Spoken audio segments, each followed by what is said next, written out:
ولهن مثل الذي عليهن بالمعروف وللرجال عليهن درجة.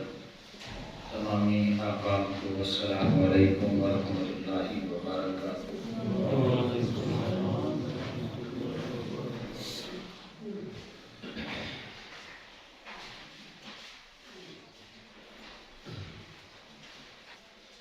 الحمدللہ تعالی دین اسلام ایک مکمل دین ہے اور زندگی کی ہر شعبے میں رہنمائی فراہم کرتا ہے۔ اللہ رب العزت نے فرمایا کہ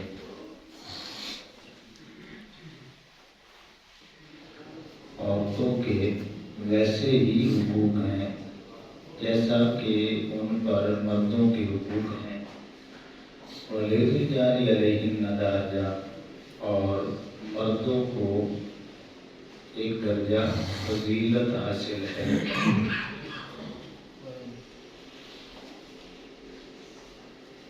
اب یہ جو ہمارا آخری مضمون ہے حقوق الزوجین، اس کا معنی ہے میاں بیوی کے حقوق۔ علماء نے انتہائی مختصر اور جامع انداز میں حقوق کو بیان کیا ہے۔ وہ ہم سبھی سنیں، اسے یاد رکھیں اور پھر عمل کرنے کی کوشش کریں کہ بیوی کے خاوند پر 3 بڑے حق ہیں، اور پھر اسی طرح خاوند پر بیوی کے بھی 3 بڑے حق ہیں۔ 2 حقوق ایسے ہیں جو بیوی کے خاوند پر اور خاوند کے بیوی پر برابر ہیں، اور پھر یہ جو فضیلت دی گئی ہے مرد کو وہ 5 وجوہ سے دی گئی ہے۔ تو یہ بالکل آسان ہے، اسے آپ یاد کر لیں۔ سب سے پہلے بیوی کے حقوق وہ کون کون سے ہیں؟ پہلے نمبر پہ حق مہر ہے۔ یہاں سے ہی ہماری کمی کمزوری شروع ہو جاتی ہے۔ قرآن مجید میں آتا ہے، اللہ نے فرمایا کہ عورتوں کے جو حق مہر ہیں وہ خوشی سے ادا کرو، اور پھر زیادہ سے زیادہ ادا کرو۔ 4 پارے کا آخری جو صفحہ ہے وہاں پہ یہ آیت کریمہ موجود ہے کہ زوج مکان زوج وآتیتم احداہن قنطارا، اونٹوں کی اونٹ، قطاروں کی قطاروں اگر دے سکتے ہو تو حق مہر میں دے دیا کرو، اور خوشی سے دیا کرو۔ اور حق مہر ادا کرنا واجب ہے۔ اس وقت تک بیوی حلال ہی نہیں ہوتی جب تک کہ اس کا حق اس کو دے نہ دیا جائے۔ ہم لاکھوں دیگر کاموں میں خرچ کرتے ہیں، آلوں کا رینٹ دیتے ہیں، کھانوں پہ خرچ کرتے ہیں، لیکن جب بیوی کے حق مہر کی باری آتی ہے تو اس وقت ہم کم سے کم جو ہے نا وہ پوچھ رہے ہوتے ہیں۔ یہ اللہ جانے کیا مرض ہے ہمارے معاشرے میں، ہم سبھی کو لگ چکی ہے کہ جس کام پہ اللہ نے زیادہ زور دیا ہے ادھر ہم نے کمی کمزوری دکھانی ہے، اور جہاں پہ اللہ نے رعایت دی ہے اس کو زیادہ بڑھا چڑھا کے عمل کرنا ہے۔ اب اونٹوں کی قطاروں قرآن میں آتا ہے دو، اور خوشی سے دو۔ جہاں پہ اونٹوں کی قطاروں، آج ایک اونٹ کم از کم آپ پتہ کر کے دیکھ لیں 5 لاکھ سے 15 لاکھ تک کا اونٹ ہے۔ تو ہم کیا کرتے ہیں، کم سے کم پوچھ رہے ہوتے ہیں، اور اس کے لیے صرف 5000 دے کے تو پرے ہو جاتے ہیں۔ اللہ حضرت سیدنا عمر فاروق رضی اللہ تعالیٰ عنہ کا زمانہ ہے، تو آپ کے پاس ایک مسئلہ آتا ہے کہ حضرت عورتوں کے جو حق مہر ہے نا، ان کی کم سے کم جو ہے نا وہ رقم مقرر کر دی جائے۔ آپ فرماتے ہیں چلو اچھی بات ہے، مقرر مشورہ کر لیں تو پھر جو ڈیسیجن ہوگا اس پہ عمل ہو جائے گا۔ اب تمام صحابہ کرام نے مشورہ کر لیا، بات طے ہو چکی، اب وہ پارلیمنٹ میں پیش ہو جاتا ہے بل۔ تو جب پارلیمنٹ میں بل پیش ہوتا ہے تو ایک عورت جو صحابیہ تھی وہ کھڑی ہو جاتی ہیں، وہ کہتی ہیں کہ اے عمر فاروق رضی اللہ تعالیٰ عنہ بتلائیے کہ اللہ نے قرآن میں یا آقا کریم علیہ السلام نے کہیں پہ ہمارے حاکمان جو کم سے کم ہیں وہ مقرر کیے ہیں، بس اس سوال کا جواب دے۔ تو آپ نے فرمایا قرآن میں تو نہیں ہے اور حدیث مبارکہ میں بھی نہیں ہے۔ وہ صحابیہ عورت بولی کہ حضرت ایک تو ہے نا کم سے کم قرآن میں موجود ہے، اللہ نے فرمایا اونٹوں کی قطاروں دو، تو آپ کو کس نے یہ جرت دی ہے کہ آپ قرآن کے بالکل خلاف کریں کہ کم سے کم کی طرف لے کے آئیں؟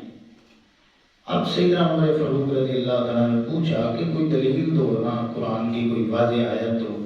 تو اس عورت نے پھر یہی آیت پڑھی تھی کہ زوجی مکان زوج وآتیتم احداہن قنطارا، اللہ کا یہ حکم ہے۔ تو اس وقت سیدنا عمر فاروق رضی اللہ تعالیٰ اپنا جو بل پیش ہوا تھا وہ واپس لے لیا، بھئی عورت نے سچی بات کی ہے کہ یہ اللہ کا فیصلہ ہے۔ تو پھر ساری زندگی اس کو مقرر نہیں کیا کسی مطلب خلیفے نے اور بعد کے لوگوں نے، اللہ کو۔ اب آگے چلیں کہ نان و نفقہ، یہ بیوی کا حق ہے خاوند پر۔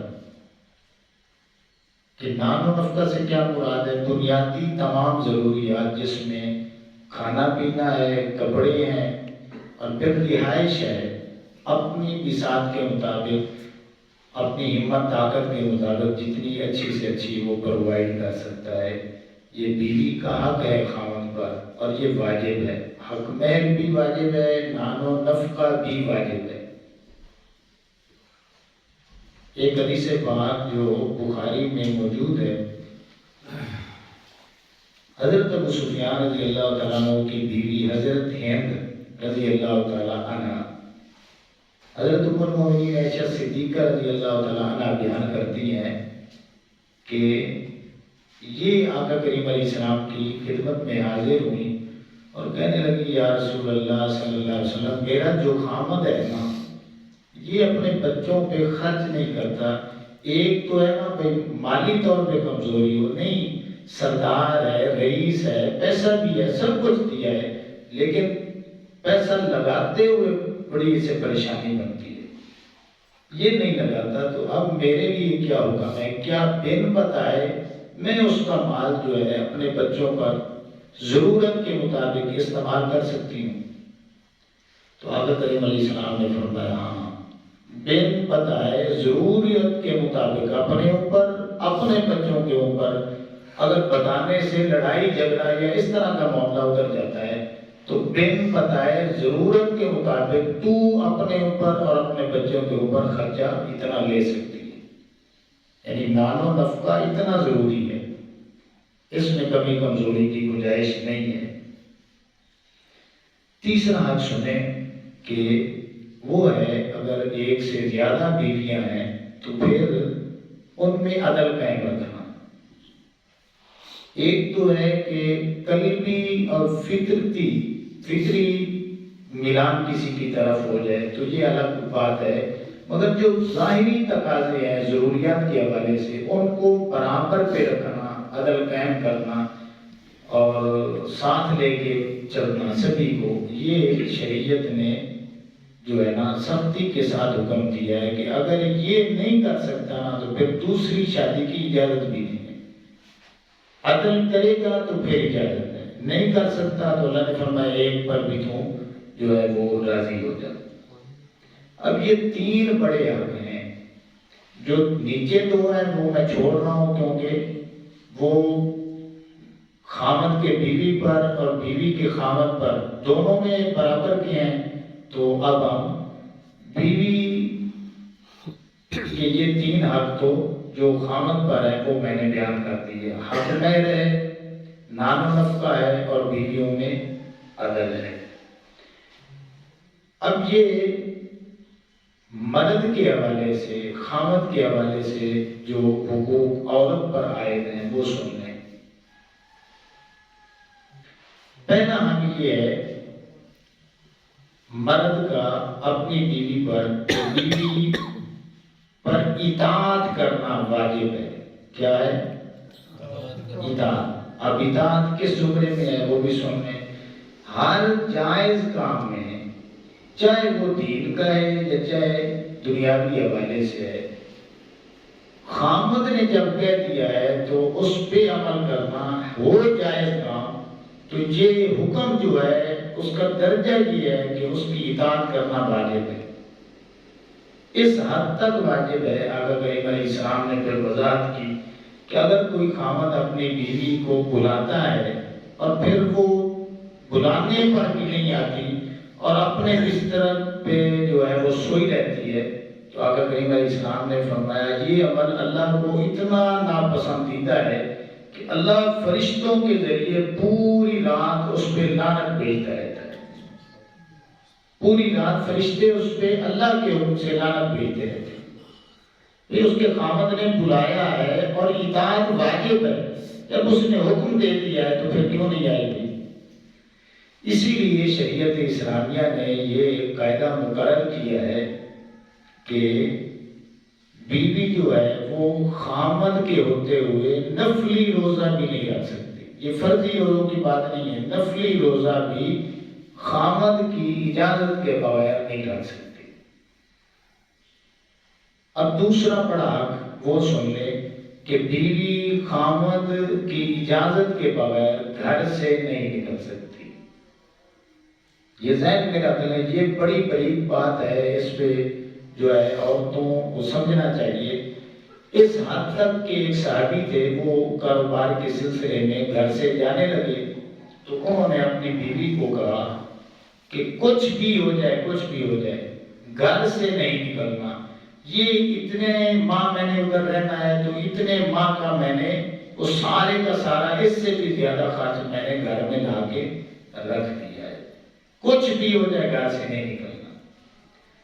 اب کیا ہوا، اللہ کا کرنا ایسا ہوا کہ اس کا جو والد ہے وہ بیمار ہو جاتا ہے، تو وہ صحابیہ تھی، انہوں نے آقا کریم علیہ السلام کی طرف پیغام بھیجا کہ یا رسول اللہ صلی اللہ علیہ وسلم، خامد یہ کہہ کے گیا ہے کچھ بھی ہو جائے گھر سے نہ نکلنا، اب صورتحال ایسی بن چکی ہے کہ باپ بیمار ہے تو کیا میں بیمار کرسی کے لیے جا سکتی ہوں؟ آقا علیہ السلام نے فرمایا نہیں جا سکتی، خامد نے جب کہہ دیا ہے تو نہیں جا سکتی۔ حالانکہ علماء نے لکھا ہے اگر آقا علیہ السلام اجازت دے دیتے نا تو اجازت ہو جانی تھی، لیکن آقا علیہ السلام نے فرمایا نہیں، جب تیرے خامد نے اتنی تاکید کی ہے، وہ بیمار پڑا رہے، گھر سے نہیں نکلنا۔ اب کسی نے آ کے خبر دی کہ وہ بالکل موت کے قریب ہے،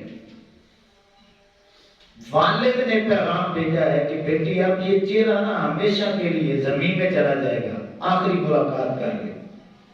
اب اس نے پھر پیغام بھیجا آقا کریم علیہ السلام کی طرف کہ بالکل والد جو ہے نا فوت ہونے والا ہے، تو کیا اس صورتحال میں جا سکتی ہوں؟ آقا علیہ السلام نے فرمایا کہ بیٹی تیرے خامد نے تاکید کی ہے تو گھر میں رہے تو زیادہ بہتر ہے۔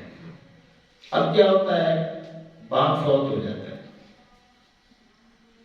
جب اس کو دفنانے کی باری آتی ہے نا تو ایک بار پھر پیغام بھیجا جاتا ہے کہ اب آخری ملاقات، فوت تو ہو چکا ہے، اب ایک بار دیکھ لے۔ پھر وہ پیغام بھیجتی ہے آقا علیہ السلام کی طرف کسی عورت کے ذریعے، تو آقا علیہ السلام فرماتے ہیں تیرے لیے بہتر یہی ہے کہ تو گھر میں رہے۔